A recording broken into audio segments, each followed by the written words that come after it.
শেষ পর্যন্ত সত্যি জেনে সুধার প্রতি সব ভুল ভাঙল তেজের। সম্পূর্ণ জানতে ভিডিওটিতে একটি লাইক করে প্রথম থেকেই দেখতে থাকো। গল্পের শুরুতেই দেখা যায় ঠাম্মির পা ধরে নমস্কার করছে তেজ আর বলে, ঠাম্মি আমাকে আশীর্বাদ করো, যেই কাজে যাচ্ছি সেই কাজে যেন সফল হয়ে আসতে পারি। ঠাম্মি তখন বলে, আমি তোমাকে সবসময় আশীর্বাদ করেছি আর আমি জানি তুমি সব কাজেই সফল হয়েছো আর এই কাজেও হবে। তুমি চিন্তা করো না, সাবধানে যাও আর তাড়াতাড়ি করে ফিরে এসো, কেমন? আর তখনই তেজ বলে, হ্যাঁ ঠাম্মি। এরপরেই তেজ সুধাকে খুঁজতে শুরু করে, কিন্তু কোথাও দেখতে পাচ্ছে না। আর তার মধ্যেই সুধা সমস্ত জিনিসপত্রগুলোকে গুছিয়ে নিয়ে চলে এসেছে আর বলে, শুনছেন মিস্টার বসু মল্লিক, এগুলো নিয়ে যান। তেজ তখন বলে, এগুলোতে কি আছে সুধা? সুধা তখন বলে, এর মধ্যে একটা শাল আছে, শুনেছি ফ্লাইটে তো খুব ঠান্ডা লাগে, তখন আপনি এই শালটা গায়ে দিয়ে বসবেন। আর এখন তো বর্ষাকাল, কখন আবার বৃষ্টি শুরু হয়ে যায়। একটা ছাতাও রয়েছে, আছে পেট খারাপ, জ্বর, গ্যাসের ওষুধ, আর আছে কিছু খাবার যেগুলো আপনার দরকার, আর এক সেট জামা কাপড়ও রয়েছে যেগুলো আপনার কাজে লাগবে। এগুলো শোনার পরেই তো তেজ মনে মনে হাসতে থাকে আর বলে, আপনার কি মাথাটা পাগল হয়ে গেছে? সুধা বলে, কেন? আমার মাথা খামোখা পাগল হতে যাবে কেন? আমি কি কিছু ভুল বলেছি? তেজ তখন বলে, না ভুল বলেননি, মানে আমি যাচ্ছি 4-5 ঘন্টার জন্য, এগুলো এত কিছু নিয়ে আমি কি করব? সুধা বলে, এখন তো বর্ষাকাল, আমি যে লজিকগুলো দিয়েছি একটাও কি খারাপ লজিক দিয়েছি? তখনই তেজ বলে, তা অবশ্য না, তবে ঠিক আছে, আপনি যখন নিয়ে এসেছেন তখন তো আমি নিয়েই যাব। সুধা বলে, আপনার যদি না নেওয়ার মুড থাকে তা নেবেন না, আমি ফেরত নিয়ে যাচ্ছি। তেজ তখন বলে, বাপরে, আপনার তো দেখছি খুবই রাগ, আমি বললাম তো এগুলো আমি নিয়ে যাব। সুধা বলে, আপনি সাবধানে যাবেন আর সাবধানে ফিরে আসবেন, আমি জানি ঠাম্মির আশীর্বাদ সবসময় আপনার সাথেই আছে। তেজ তখন বলে, হ্যাঁ সুধা, আজ আমাকে একটা কাজে যেতেই হচ্ছে আর সেই কাজটা আমার জন্য খুবই ইম্পর্টেন্ট। একবার সবটা জানি আর যখন আমি ফিরব তখন দেখবেন আপনি এই তেজ বসু মল্লিককে আর ঠিক মতন চিনতেই পারছেন না, পুরোপুরি বদলে গেছে সে, আর ভালোর দিক থেকে বদলটা আসবে। সুধার তো শুনে খুবই ভালো লাগে। সুধা বলে, আমি জানি আপনি 4-5 ঘন্টার জন্যই যাচ্ছেন, কিন্তু বারবার করে মনে হয় যেন অনেক দিনের জন্য আপনি যাচ্ছেন। আপনি সাবধানে যাবেন, কিন্তু তাড়াহুড়ো করবে না, আস্তে ধীরে সুস্থে যাবেন। তেজ তখন বলে, হ্যাঁ নিশ্চয়ই। এর মধ্যেই অনিমেষ ডাকতে থাকে আর বলে, দাদাভাই তাড়াতাড়ি আয়, এরপর তো সময় হয়ে যাচ্ছে। তখনই তেজ বলে, হ্যাঁ আমি আসছি। এরপর সুধার কথা শুনে তেজ বলে, আমি আসছি, আর হ্যাঁ আপনি কিন্তু কোনো গন্ডগোল করবেন না, ঠিক আছে? আমি যতক্ষণ না ফিরছি আপনি কিন্তু সবটা দেখে শুনে রাখবেন। সুধা বলে, আপনি খামোখা চিন্তা করছেন, আমি আছি তো, আমি সবটা সামলে নেব। এর মধ্যেই তেজ বিজিতকে ফোন করে বলে, বিজিত, ভুবনেশ্বরে আমার 2-4টে কাজ আছে, সেটা করেই কিন্তু আমি ওই ওয়েটারের বাড়িতে যাব। বিজিত বলে, জামাইবাবু আমি আপনার সাথেই থাকবো, আপনাকে এত চিন্তা করতে হবে না, আমিও আসছি। তেজ তখন বলে, হ্যাঁ চলে এসো। এর মধ্যেই সুধা ঝিনুককে ফোন করেছে আর বলে, ঝিনুক, এদিকে কিন্তু সমস্ত প্ল্যান হয়ে গেছে, তুই রেডি তো? ঝিনুক তখন বলে, হ্যাঁ দিদি আমিও রেডি আছি, তুই চলে আয়। বাড়িতে তো সবাই মিলে তেজ আর সুধার বিয়ের ভিডিওগুলো দেখবে বলে বসে পড়েছে।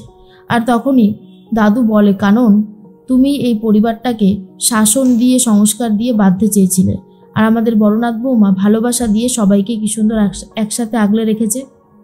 তুমি কিন্তু নাথ বৌমার ওপর আর রাগ করো না। ঠাম্মি মনে মনে ভাবে, সুধার ওপরে আমি রাগ করতে চাইও না, সুধার মধ্যে যে গুণ আমি দেখেছি সেটা সবার মধ্যে দেখা যায় না। আমিও চাই সুধা আমাকে যেই কথাটা দিয়েছে সেই কথাটা যেন ও রাখতে পারে। এর মধ্যে ঝিনুক মনে মনে ভাবতে থাকে, আজকে দোয়েলদির কপালে অনেক দুঃখ আছে।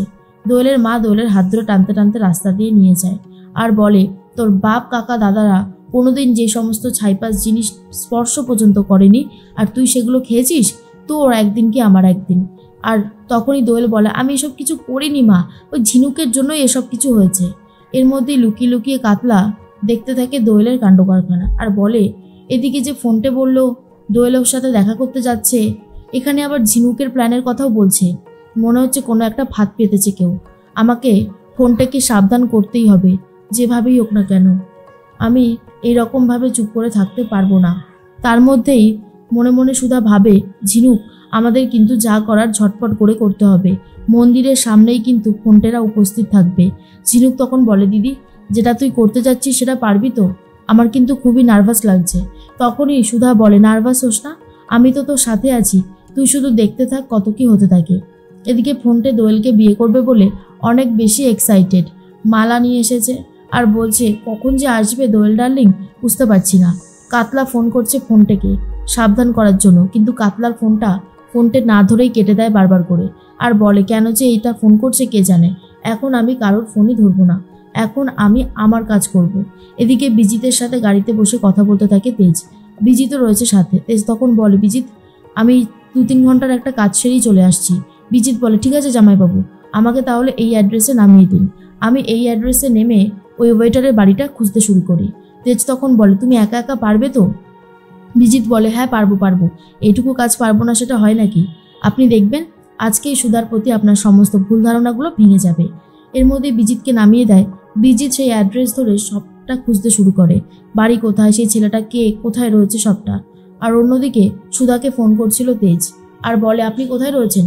সুধা তখন বলে, আমি একটা কাজে বেরিয়েছি মিস্টার বসু মল্লিক, পরে কথা হবে বলেই কেটে দেয়। তখন তেজ ভাবে এত বিজি যে আমার সাথে একটু কথা বলতে পারলো না। সুধার বানিয়ে দেওয়া খাবারগুলোও খেতে থাকে তেজ। এর মধ্যেই সুধা তো পৌঁছে গেছে, গিয়ে দেখে ফোনটে খুব এক্সাইটেড দোয়েলকে বিয়ে করবে বলে। ঝিনুক তখন বলে, দিদি আমার না খুবই ভয় লাগছে।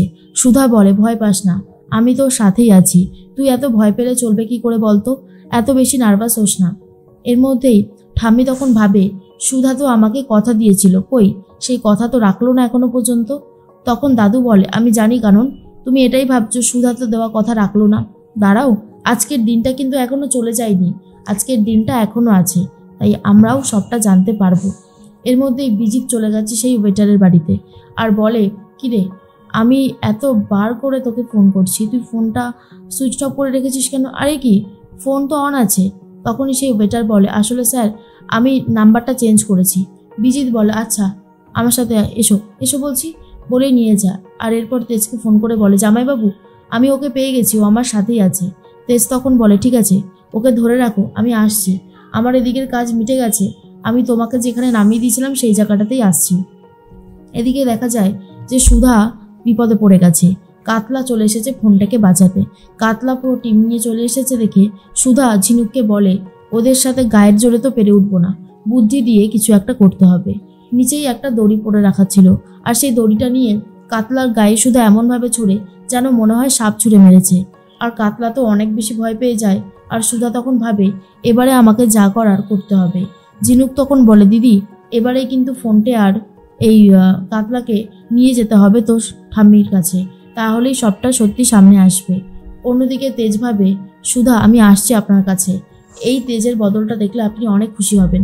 আপনি তাহলে সেদিনকার সত্যি বলেছিলেন যে চিঠিটা বদলে গেছে, আপনি ওই চিঠিটা বদলাননি, আর আপনি অন্য চিঠিই লিখেছিলেন। এদিকে সুধা ভাবে, ঠাম্মিকে দেওয়া কথা রাখতে পেরে আজ আমার অনেক ভালো লাগছে।